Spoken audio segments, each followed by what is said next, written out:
Então, esta aula é sobre a nossa experiência do uso da termoablação. Não tem conflito de interesses, né? Não estou ligado a nenhuma empresa, então, consequentemente, ela não tem viés.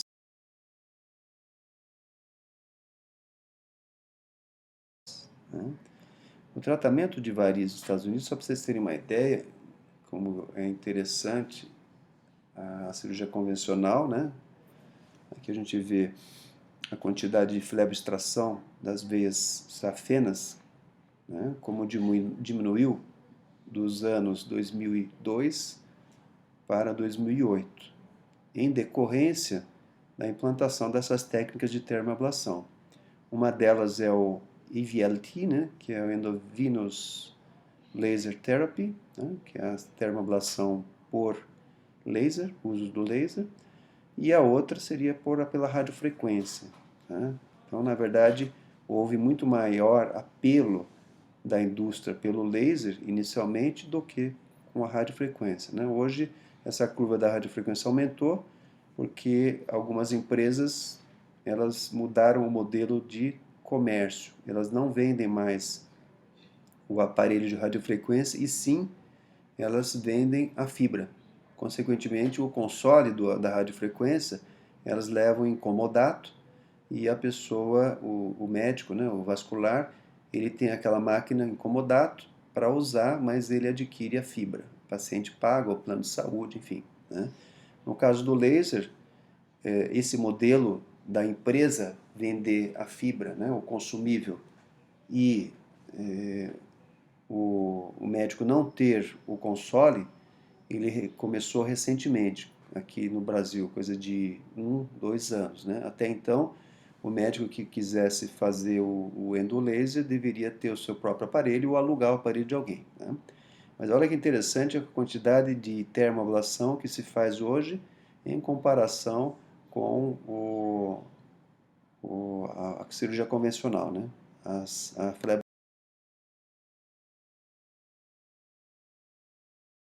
flebotração. E qual que é o princípio do laser? Né? A gente vai falar da termoablação de laser, então a gente precisa entender um pouquinho do princípio. Né? Qual que é o princípio? O laser é uma luz de comprimento único, ou seja, se você tem uma luz que ela tem vários comprimentos, você identifica o comprimento que você quer trabalhar e você fecha esse comprimento para que você tenha uma ação melhor dele. E ele vai causar o quê? Na ponta da fibra. Ele vai causar um calor. Né? Cada comprimento de onda, ele tem uma associação com determinada cor, ou seja, o cromóforo dele é por uma determinada cor. Então, se você olhar esses comprimentos de ondas um pouquinho mais baixos, né? Se você tiver aqui abaixo de 300 nanômetros, você vai pegar um pouco do espectro de água. No entanto, se você tiver nesse espectro de 300 até mais ou menos 980, você tem o espectro da hemoglobina, a coloração vermelha. Então, esses lasers, nesses comprimentos de onda, eles acabam tratando a hemoglobina. Ele acaba tendo como alvo, o target dele é a coloração vermelha da hemoglobina. Então, consequentemente, você tem que trabalhar com a veia cheia de sangue, tá? Para que você tenha um resultado. Então, você vai esquentar o sangue vai esquentar a parede da veia. Tá? Daí, várias pesquisas foram feitas com usos de comprimentos de ondas maiores, até que se chegou na prática clínica o laser de 1470, que é o laser que a gente utiliza. Né? O laser que a gente utiliza, que ele acaba atuando na água, né? Ou seja, o espectro dele é água. Como o organismo nosso tem mais de 70% composto de água, então esse laser você vai trabalhar em ambiente de veia sem sangue, em Trendelenburg, para que você possa fazer a lesão térmica da parede por conta dessa associação, dessa ação na água, ou seja, você vai ferver a água da parede do vaso. Consequentemente, vai ter essa ablação diretamente na parede do vaso. Tá?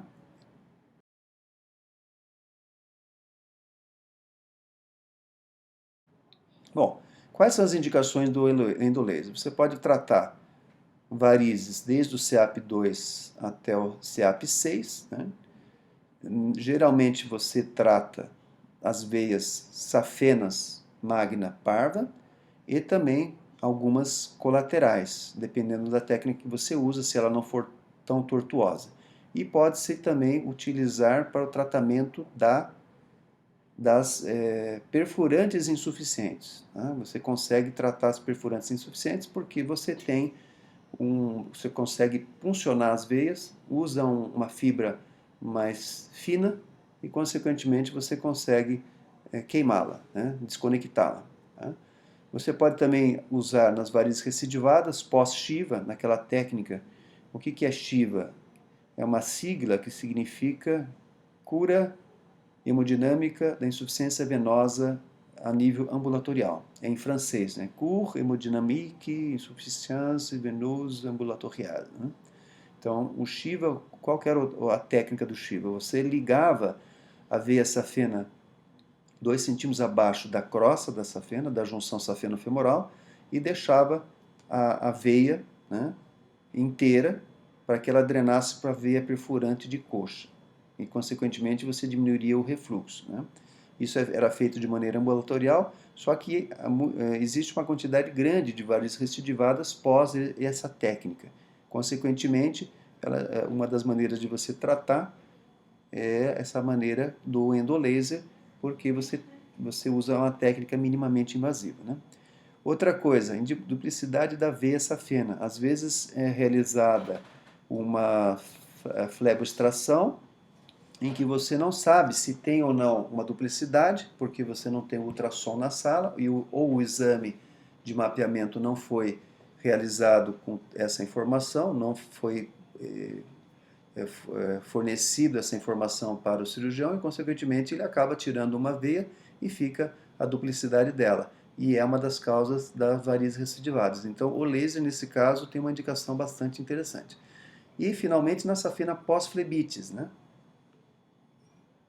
Nesses casos de safena pós-flebite, em que você tem uma inflamação nos tecidos circunjacentes e, consequentemente, a fleboextração ela vem acompanhada de deixar segmentos, né? Segmentos que você não consegue retirar por conta dessas aderências, dessa fibrose. Então, o laser, essa termoablação, ela é bastante eficaz e segura, né? Eficaz, segura, com bons resultados, né?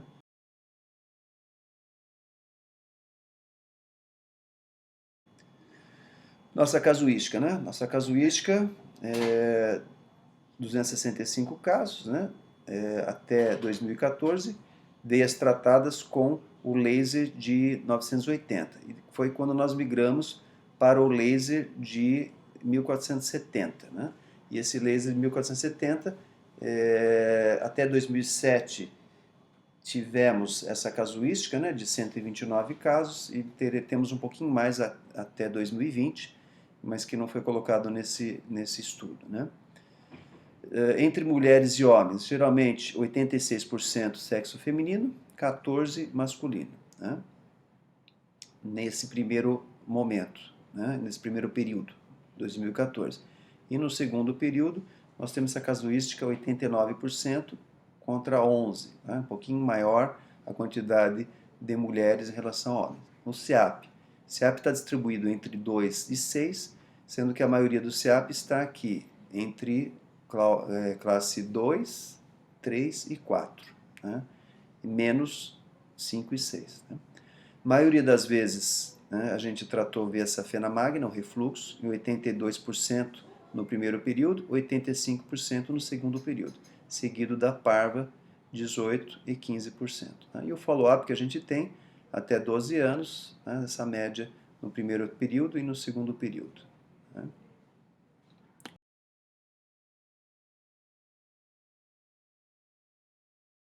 Quais foram os resultados? Esse aqui é um exemplo, né, de duplicidade da veia safena magna, em que com o laser a gente conseguiu identificar e foi feito a termoablação dos dois segmentos, né, tanto da safena original como a duplicidade dela.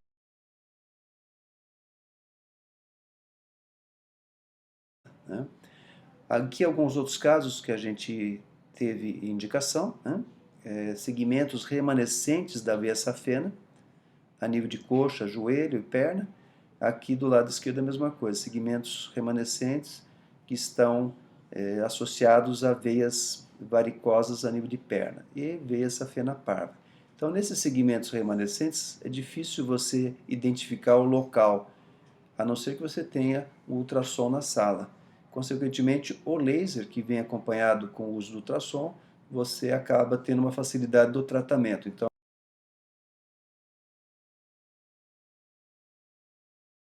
a terapia é melhor. Aqui alguns casos clínicos que eu vou demonstrar. Um deles é esse CEAP classe 5, cicatriz de ferida, dermatite ocre, edema, varizes associadas, veias perfurantes. Né? Esse outro caso, o dermatite ocre avançada, com dermatofibrose nos dois membros inferiores e segmento remanescente de safena, né? Que foi tratado por termoablação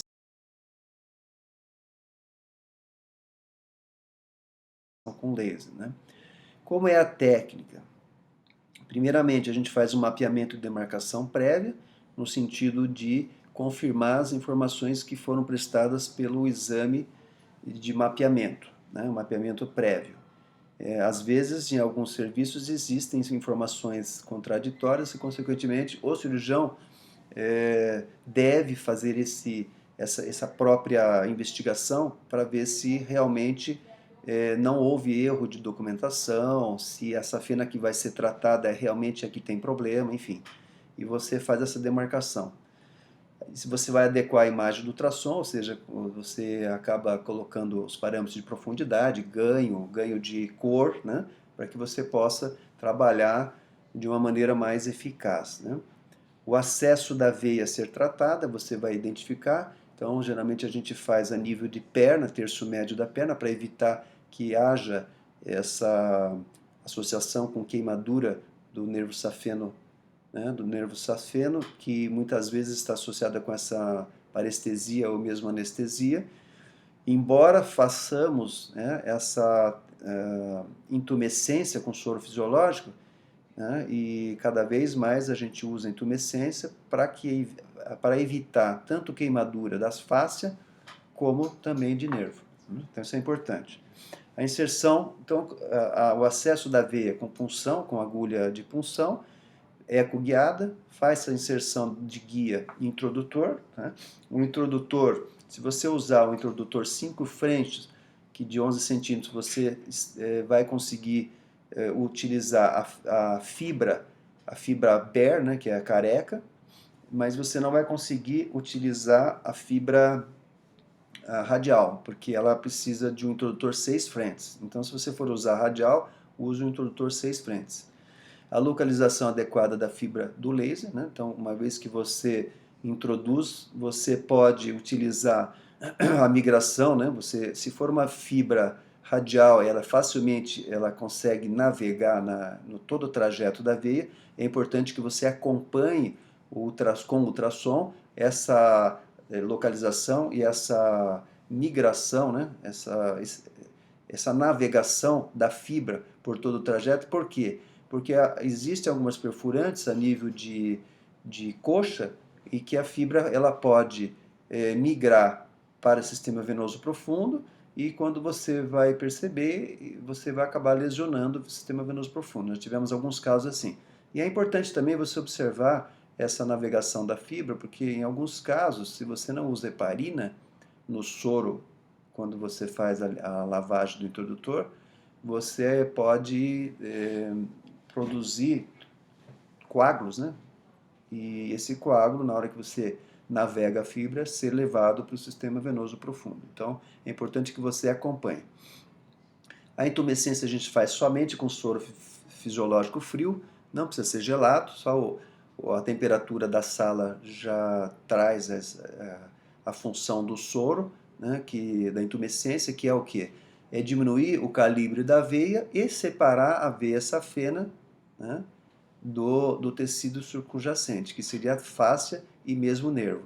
Quando você faz essa diminuição do calibre da veia, você já causa o quê? Uma maior aproximação da parede da veia com a fibra. Consequentemente, você tem um melhor resultado na tua termoablação. Tá? A ablação deve ser sempre acompanhada com ultrassom e tem os parâmetros que mostram se o laser está sendo emitido e se está fazendo efeito, que eu já vou falar, né? Aqui a gente utilizava no laser de 810 a 890 nanômetros, a gente utilizava uma técnica de 70 a 100 joules por centímetro linear, né? Esse seria o lead, né? A carga que a gente faria, né? E atualmente nós temos utilizado 50 a 60 centímetros joules, né? 50 a 60 joules por centímetro linear para o laser de 1470 nanômetros, ou seja, a gente diminui a potência, né? Nesse laser de 810 e 890 a gente usava de 12 a 15 watts, e nesse de 1470 a gente usa de 7 a 8 watts. Como é que a gente faz isso? A nível de crosta 8 watts, a nível de coxa 7 watts, e a nível de perna 6 watts. Se for uma paciente ou um paciente com safena um pouco menos dilatada, né, menos calibrosa, a gente diminui para 7 crossa, 6 coxa e 5 watts perna, tá? Para que haja esse parâmetro de lead, né? No caso do laser 810 e 890, você usa o proclive, que você precisa de sangue na veia para você poder fazer o tratamento. Lembre-se que o cromóforo é a hemácia, né? Seria a cor vermelha da hemácia. E no 1470 você faz Trendelenburg, que você precisa estar com a veia vazia, sem sangue. Tá?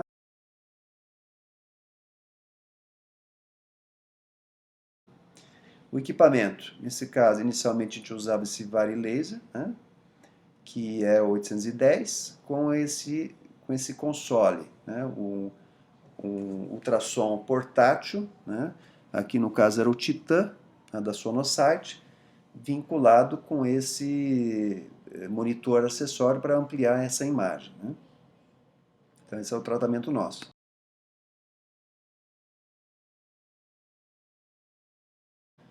Tá? E atualmente nós temos utilizado esse D-Lite, que é o 1470 com o mesmo console de ultrassom.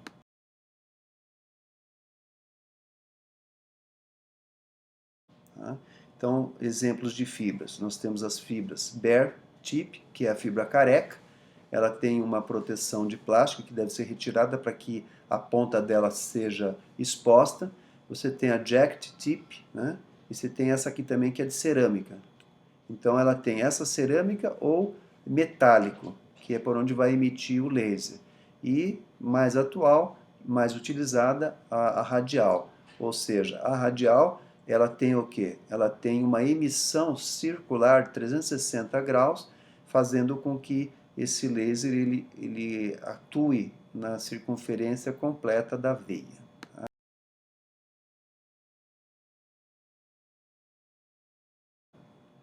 Aqui teria um caso mostrando a migração da fibra, né? Acompanhando, veja a fibra, é importante que você acompanhe toda a fibra, tá vendo?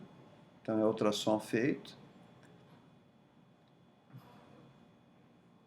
em que a gente posiciona, né, a ponta da fibra a 2 centímetros, mais ou menos, distal da junção safeno-femoral, ou seja, tem que se identificar a válvula, identifica se tem, geralmente aqui, uma veia acessória, né? Ou uma circunflexa, ou mesmo epigástrica superficial, né? Aqui dá para ver uma válvula, né? Então você mede a junção até o posicionamento correto, né? Veja, olha como é que está. É bem importante que a gente faça essa identificação para que não haja comprometimento do sistema venoso profundo. Veja quando eu estou recolhendo um pouco a fibra, tem uma válvula aqui, estou recolhendo a fibra para que haja essa distância. Tá?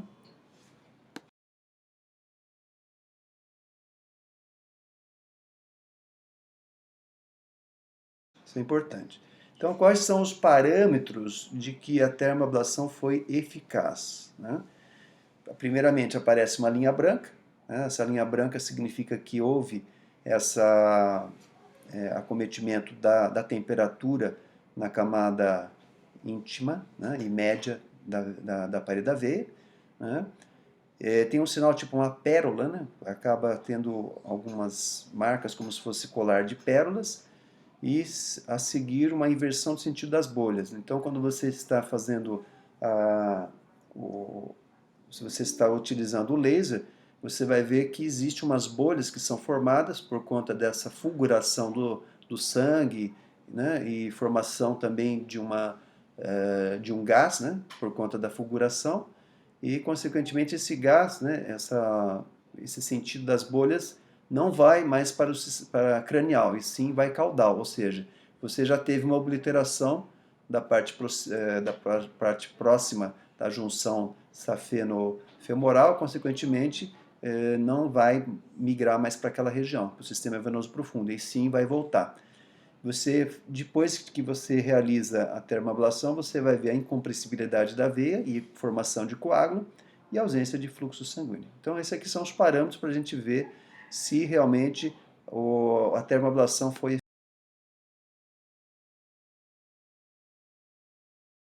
eficaz, né? Quais são os cuidados pós-operatórios, né? Deambulação precoce. Sempre que possível, fazer com que o paciente caminhe. Por quê? Porque é importante para a prevenção da trombose venosa. Então, a deambulação precoce, a gente tem utilizado atualmente meia elástica. A meia elástica a gente tem utilizado de uma determinada marca, que é no pós-operatório, já vem com aquele aplicador, consequentemente, a gente tem um bom resultado no pós-operatório, com diminuição, inclusive, de formação de equimoses e hematomas, né? A gente usa a heparina de baixo peso molecular para que a gente faça essa prevenção, né, profilaxia da trombose venosa profunda. Isso é muito importante, né? Isso é muito importante. E, consequentemente, a gente usa só no perioperatório, né?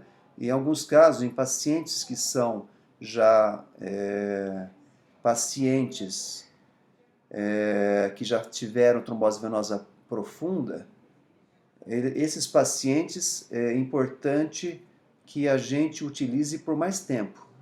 Talvez a 5 dias seja o ideal, né? Tá? Existe também a possibilidade de que a gente possa utilizar os DOACs, né? Que são os anticoagulantes, né, de ação direta. A rivaroxabana, a apixabana e também, né, a endoxabana, né? Então é importante que a gente faça, né? É importante que a gente faça essa prevenção nesses pacientes, tanto nos pacientes que não têm nenhum fator de risco, mas como aqueles que também têm. A seguir, a gente utiliza também anti-inflamatórios. Esses anti-inflamatórios são anti-inflamatórios para que diminua a dor e o processo inflamatório. Consequentemente, o paciente vai ter um maior conforto, né? Um maior conforto no pós-operatório, tá? Antibiótico terapia é importante, a gente usa também profilática, somente na indução da anestesia, né? E a gente precisa fazer o Doppler, a gente já faz quando termina e faz também depois de 2 meses, ou seja, uma semana e depois de 2 meses. Então é importante esse acompanhamento para quê? Para evitar que haja complicações, né? O Doppler a gente preconiza também na primeira semana, no pós-operatório, ou seja, o paciente volta, ele retorna e a gente vai investigar. Tem algum edema? Tem a formação de trombo? Esse trombo está migrando para o sistema venoso profundo? Então é importante que a gente entenda isso para que evite que a gente chama do HIT, né? que seria a formação, aquela doença que seria a formação da trombose pós-termoablação, tá? Então isso é muito importante.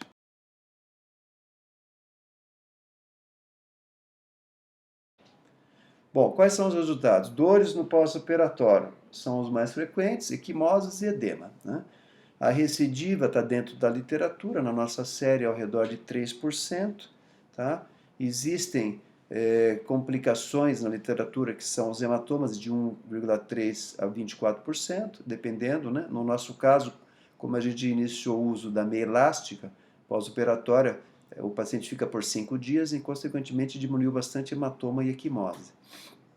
Flebite superficial, isso é comum, você vai fazer uma termoablação, mas quando a gente usa a meia elástica e também utiliza a, a compressão, a intumescência, você diminui essa flebite, né? Lesão de nervo, mesma coisa, a intumescência ela traz essa vantagem para evitar essa lesão de nervo e, consequentemente, uma anestesia ou mesmo parestesia daquelas regiões, principalmente em perna, né? Está associada na literatura entre 1 a 15%. E trombose venosa profunda, né? Tem esse trabalho de 2006 que mostra menos de 1% de acometimento, mas sempre é importante a gente usar aquela profilaxia e, consequentemente, acompanhar o paciente no pós-operatório. A qualquer sinal de edema, dor e incômodo do paciente, deve ser realizado uma abordagem investigativa no sentido de identificar e tratar uma possível trombose.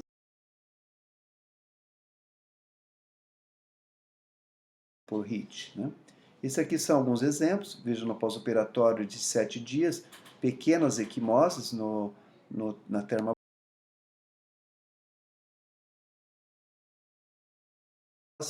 Aqui outro exemplo, pequena equimose a nível de joelho e perna.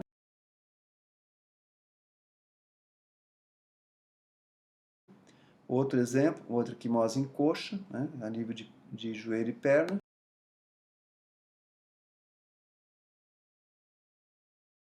Tá? E aqui são outros resultados, né, com o laser de 1470. Né?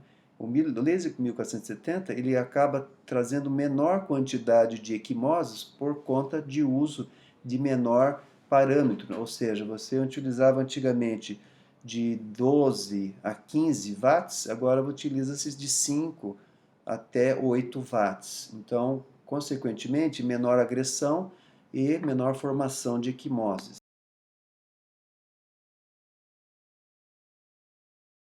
Né? Tá? Qual que é o protocolo que a gente utiliza? Né? A gente utiliza esse protocolo sugerido pelo Almeida, né, em 2006, em que isso está de acordo com o diâmetro da veia. Né? Diâmetro de 0 a 10 milímetros, você usa um delivery, né, um lead de 50 joules por centímetro, de 10 a 15 se aumenta para 50 a 60 e assim por diante. Né? Tem alguns autores que não preconizam o uso do laser acima desses diâmetros por conta de formação de trombo e, consequentemente, complicações. Então, a gente também tem utilizado até 20, 25 no máximo. Acima disso, nós não preconizamos. Né?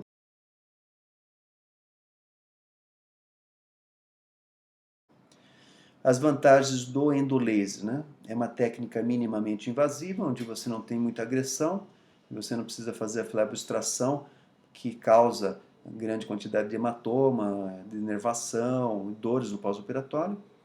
O uso do ultrassom com a técnica endovascular, ele propicia você identificar trajetos anômalos da veia e mesmo duplicidade. Consequentemente, você tem um tratamento um pouco mais preciso. E o resultado, né? Baixa taxa de recidiva e tem alta taxa de satisfação do paciente.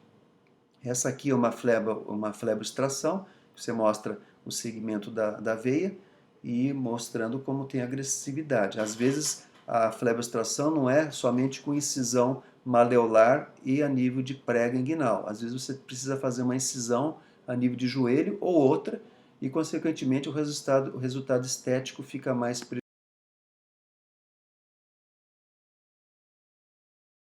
prejudicado. Aqui mostrando as recidivas, né? A comparação do follow-up desse trabalho publicado em 2004. Você veja a recorrência, né, ao longo dos anos, mas com satisfação do paciente, né?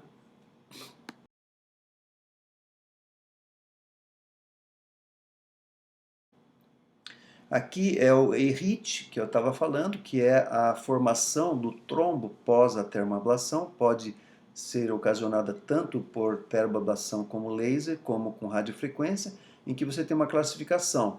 O classe 1, que você tem formação, mas ele está, esse trombo está localizado a nível de crosta, sem migração para o sistema venoso profundo. No ERIT classe 2, você já tem uma migração de menos de 50% da luz do vaso. Né?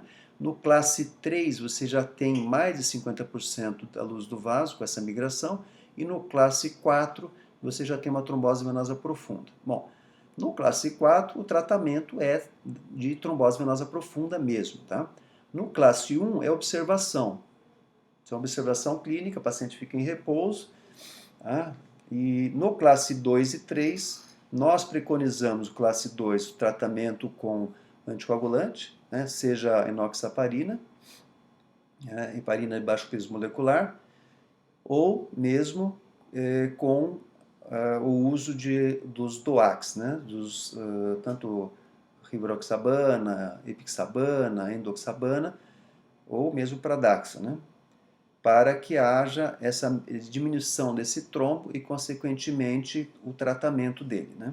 Tanto no classe 2 como no classe 3. Tá?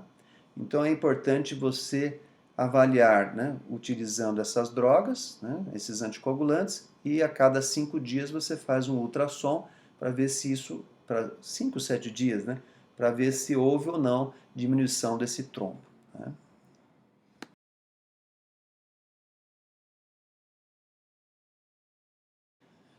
Aqui tem algumas séries de trabalhos, né, mostrando, né, essa aqui é uma meta-análise, mostrando a comparação, né, foram realizados, essa aqui é uma meta-análise, realizados estudo de 119 estudos com 12.320 membros, né, que foram tratados, né, e um follow-up médio de 32 meses, né. E após 3 anos, né, com esse intervalo de 95% de confiança, né, estudando comparativamente, né, a flebstração, que é o stripping, a espuma densa, né, a radiofrequência e o laser. Tá?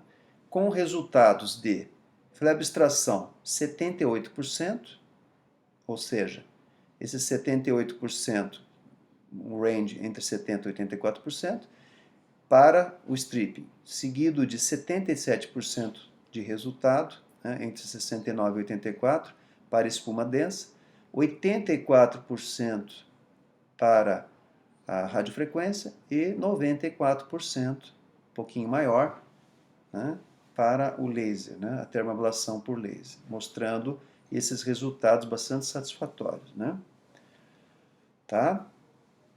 Mostrando também a taxa de recidiva, né? A taxa de recidiva seria maior no uso de espuma, né? E também da radiofrequência. Tá?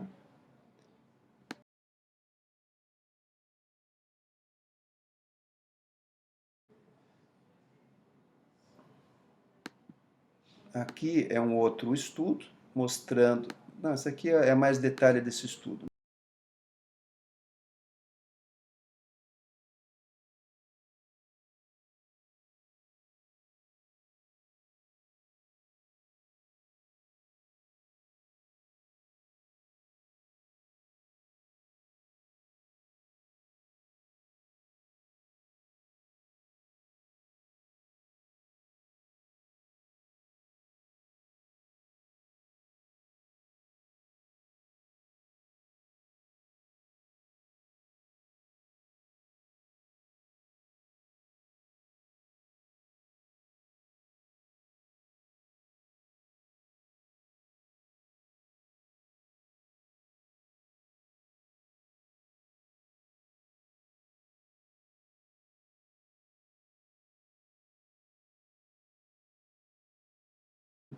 Aqui é um outro estudo mostrando essa diferença, né, desse trial com aquele moca, né, a ablação da safena e o uso do moca. O moca, o que é? Seria a infusão da espuma, né, com aquela método mecânico, né, ablação mecânica. Então veja a comparação entre os dois, né, com a conclusão. Aqui, a característica, né, do nosso estudo, né, desse estudo, né, mostrando a diferença do MOCA, 50 casos, 50, e conclusão foi o que a gente falou, né, que ainda está, esse trial ainda mostra que o MOCA está um pouquinho, resultado um pouquinho inferior em relação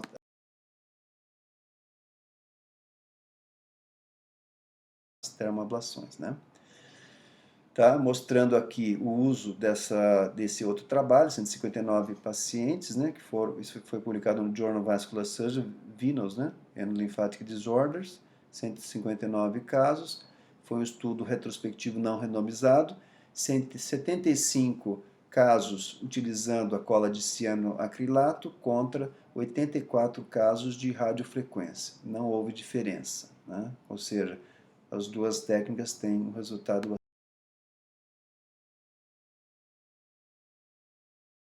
bastante semelhante, né? Essa aqui é a literatura, se vocês quiserem dar uma olhada, né? E é isso que a gente tinha